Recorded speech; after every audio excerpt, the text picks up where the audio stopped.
Госпожо Евгениева, бихте ли ни разказали по коя конкретна мярка кандидатствахте като бенефициент по оперативна програма „Конкурентоспособност на българската икономика"? През последните години нашата фирма сериозно работи по предложените програми на пазара. Конкретната програма беше по оперативна програма „Конкурентоспособност" в предходния програмен период. Да. Приоритет на ОС 1, внедряване на иновативните процеси в предприятията. Сега да ни споделите каква е сумата, която получихте и имаше ли ваше участие също? Да, сумата, която получихме по тази програма е 274 500, а личното самоучастие на предприятието на фирмата е 31 000 лева. Какво успяхте реално да закупите за тези пари? В случай тази програма не беше изцяло насочена за закупуване на ДМА-та. Закупили сме само 4 сървъра, които да обслужват процеса. Беше насочена програмата изцяло за разработване на цялостен процес за управление на цялата фирма. Система за управление. Система за управление, да. А не някакви материални части. Да. Беше разработена такава система, с която се очаква да се подобри и качеството на интернет услугите, обслужването на нашите клиенти, подобряване нашата конкурентоспособност на пазара и качеството на услугата. Значи, наша основна задача в дългогодишната ни работа като доставчик на интернет услуги е да бъдем много близко до клиента и да обслужваме клиента и може би затова така стоиме добре на пазар през последните години. А това ли провокира вас да участвате по оперативна програма „Конкурентоспособност на българската икономика"? Да, непрекъснато търсим нови неща, с което да допринесем за развитието на нашата компания. Предполагам, клиентите са станали по-претенциозни, искат непрекъснато стават по-претенциозни. По-гъвкави пакети и по-голямо качество на услуги. Това е работа на търговския ни отдел, който много добре се справи. Непрекъснато пускаме нови пакети, различни, за да може да отговорим на желанията на всеки един клиент. Инженер Цветомир Цветков, да ни кажете какво представлява конкретния проект, вие като създател, доколкото разбрахте. Да, здравейте. Може би малко предистория е необходимо да вкарам накратко. Дълги години компанията работи основно, понеже тя е създадена от доста години, основно по удовлетворяване на по задоволяване на клиентската удовлетвореност и поради тази причина вътрешните процеси в компанията бяха поизостанали доста време. Тоест ние работихме с отделни софтуери, които сами по себе си нямаха връзка един с друг. И при появата на този проект по иновации, който ние изпълнихме, видяхме чудесна възможност да инвестираме в подобен род софтуер, който се явява по някакъв начин обединява всичките тези софтуери като шапка върху тях и събира цялата информация, която до момента е била въвеждана в супер различни софтуери от супер различни звена и по някакъв начин се е губила и връзката и отнема много трудоемкост на екипите да проверяват достоверността на информацията. Сега работим с един сорс на информация, който ни помага по-бързо да обработваме информацията, задоволява клиентите от гледна точка на обслужване, защото подобрява обслужването им като цяло. Имаме изпреварващо действие при анализиране на проблемите по мрежата, т.е. ние знаем доста преди клиента да е забелязал за такива неща и това ни прави доста по-гъвкави и предпочитани като доставчик. Тоест, отстраняването на техническия проблем чрез този софтуер, вие успявате да го видите преди клиента дори да го анализираме. Да, дори да го анализираме. Не във всички случаи, естествено, което е възможно, все пак става въпрос за техника. Какви предимства още дава тази централизация на софтуерната ви система тук? Спестява доста бюрокрация във фирмата и доста информация, която до момента се е преливала между отделите и сме рискували тя да бъде погрешно подадена. Сега работиме с една информация, която обработваме в една система и тя се разпределя до абсолютно всички звена. Тоест тълкуването на такъв тип информация е много по-лесно, отколкото и спестяваме това да я анализираме, да я съпоставяме и така нататък. Това е добре. Това са ползите за вашата фирма. А какви са ползите обаче за крайния потребител? Клиентската удовлетвореност от качеството на услугата е най-важното нещо. От тук нататък подобряваме и разни дребни детайли, като възможност за различни типове разплащания и така нататък. А каква е стабилността на този?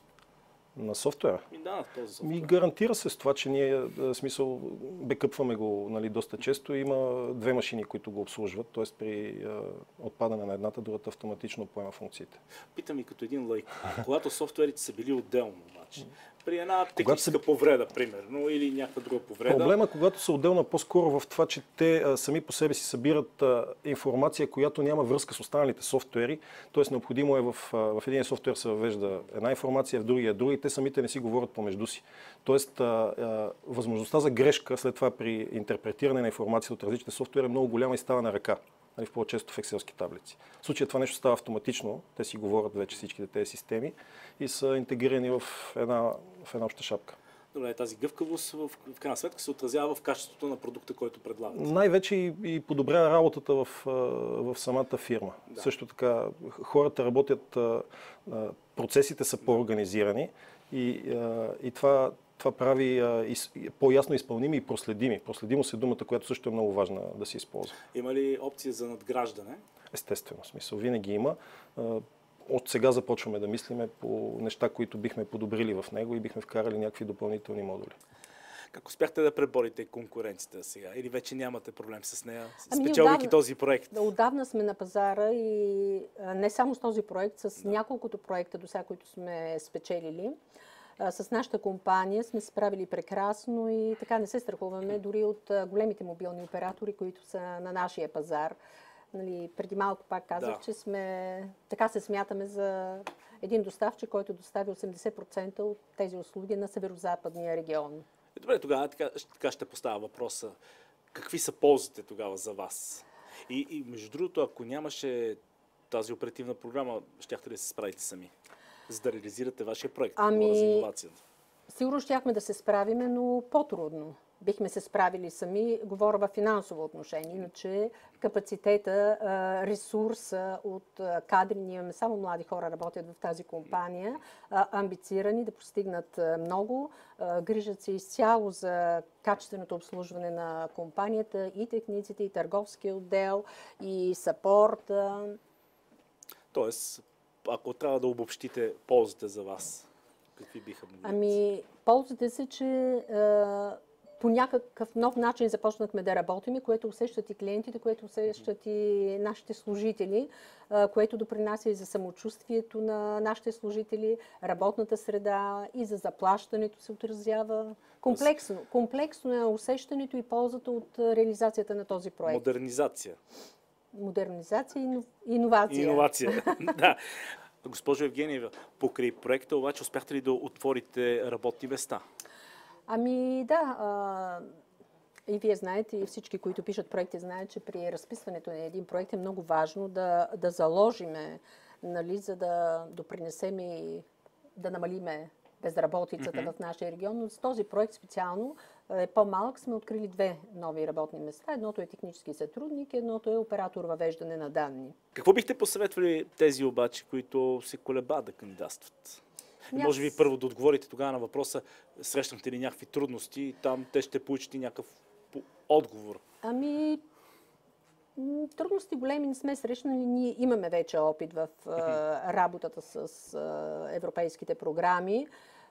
Важно беше да намерим точните хора, които да се включат в този проект, да работят и на всички хора от нашия грант, защото аз отчитам, че нали, това се отчита в цялата страна и в Европейския съюз, така нашия регион е най-беден. Аз бих дала един добър съвет на всички компании, на всички малки и големи фирми. Да намерят верния път и да се опитат да кандидатстват. Няма нищо страшно. Да опитат. Да, да опитат. Така и така започва втория програмен период, откакто сме членове на Европейския съюз до 2020 година. Ще се впуснете ли пак в това приключение да кандидатствате за европейско финансиране? Много хубав въпрос. Вчера предадохме първия проект от новия програмен период. Значи вече кандидатствахме. Да, кандидатствахме. И аз с нетърпение очаквам още много проекти да се случат, с което мисля, че освен за своята компания, нали, за нашите служители, ние допринасяме и за развитието на нашия град.